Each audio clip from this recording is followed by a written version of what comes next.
안녕하세요. 6개월 된 공주님을 키우고 있는 엄마이고 11년차 소아 작업치료사입니다. 현재는 소아 물리치료사인 남편과 함께 아이 발달과 관련된 정보를 부모님들께 공유하는 계정을 운영하고 있고,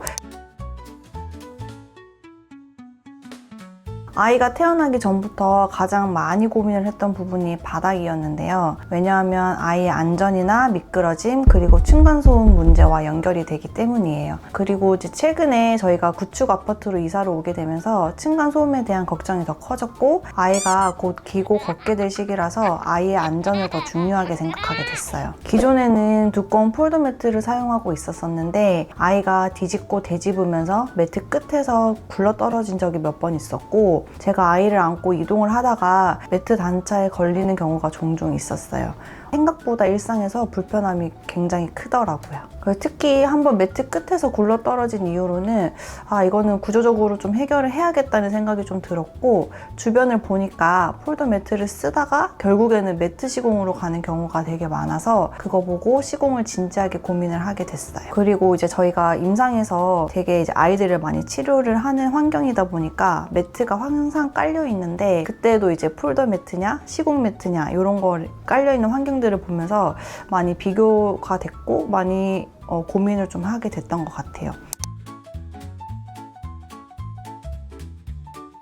남편은 재활병원에서 근무를 하고 있고, 저는 사설 발달센터랑 그다음에 복지관에서 근무를 했었는데요. 아이들이 뛰어노는 공간이고 아이들이 이제 치료를 받는 공간이다 보니까 항상 매트가 바닥에 깔려 있거든요. 폴더 매트도 있고 롤 매트도 있고 이렇게 시공된 매트도 있었는데, 폴더 매트는 아무래도 먼지가 많이 끼고 청소가 되게 힘들다는 게 큰 단점이었고, 그리고 아이들이 자주 걸려 넘어지기도 하고, 롤 매트는 상대적으로 깔끔하고 시공이 좀 더 편하다는 장점은 있긴 하지만 결국에는 그 붙여놓은 테이프가 들뜨면서 거기 안에 먼지도 끼고 매트가 이제 들뜨는 모습들이 좀 보이더라고요. 그래서 이제 결국에는 매트 시공을 한 환경이 가장 좋다고 생각을 했었는데, 아무래도 들뜨는 부분도 없고 청소가 간편하고 아이들이 걸려서 넘어지는 부분도 없다 보니까 매트 시공이 되어 있는 환경에서 근무를 할 때도 가장 편했던 것 같습니다.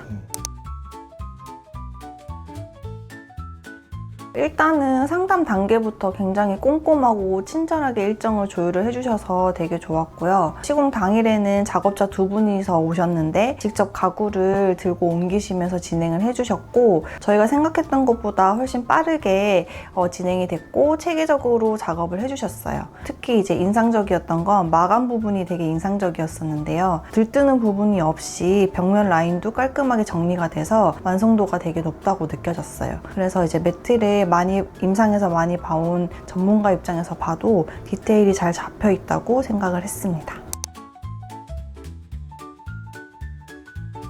일단은 생활 동선이 되게 편해졌는데요. 단차가 없어서 제가 걸려서 넘어질 일이 없고, 아이를 어디에 두어도 좀 떨어질 걱정을 하지 않아도 되는 게 가장 큰 장점인 것 같아요. 그래서 요즘은 아이가 마음껏 굴러다니고 배밀이를 준비하는 시기인데 공간 제약 없이 놔둘 수 있어서 되게 좋은 것 같고, 앞으로 기고 걷는 연습을 할 때도 되게 많이 도움이 될 것 같아요. 그리고 기존 폴더 매트를 사용했을 때는 집이 조금 답답해 보였었는데 큰 격자로 시공을 하니까 오히려 집이 더 넓어 보여서 깔끔해진 것 같고 인테리어적으로도 만족도가 높아요. 그리고 관리가 쉬운 것도 큰 장점인데요. 틈이 적고 표면이 깔끔해서 청소가 훨씬 편해졌어요. 제로 매트의 가장 큰 장점이라고 느끼는 세 가지 부분은 단차가 거의 없어서 안전하고 층간소음 완화 기능이 확실하고 또 쿠션감은 있는데 너무 푹 꺼지지는 않아서 발달 단계에 있는 아이한테 안정적인 지지면을 제공을 해준다는 게 큰 장점인 것 같아요. 그래서 이제 전문가 입장에서 봐도 안전이나 아이의 발달, 생활 편의성이 균형 있게 잡힌 매트라고 생각하고 있습니다. 우선은 이제 매트 시공을 하고 난 이후부터는 임신을 한 주변 지인들한테는 무조건 추천을 하고 있고, 아이를 키우는 집은 물론이고 반려동물을 키우는 집이나 무릎 관절이 약한 부모님, 어르신이 계신 가정에도 추천을 하고 싶어요. 특히 이제 아이가 뒤집기, 걷기, 그리고 기기를 준비하는 시기면 바닥 환경은 정말 중요하다고 생각하는데요. 매일 저희가 가장 많이 사용하는 공간이 바닥이라고 생각하기 때문입니다. 집은 결국 매일 살아가는 공간이잖아요. 잠깐 사용하는 게 아니라 몇 년을 함께 사용하는 거니까 안전하고 편한 환경을 만드는 게 결국에는 가장 효율적인 선택인 것 같아요. 사용을 해보니까 왜 다들 결국 시공으로 가는지 이해가 됐어요. 공주야, 이제 마음껏 굴러다니고 편하게 기고 나중에는 엄마 아빠랑 걸음마 연습도 열심히 하자. 엄마 아빠는 공주가 안전하게 놀 수 있는 공간을 계속 만들어줄게. 사랑해.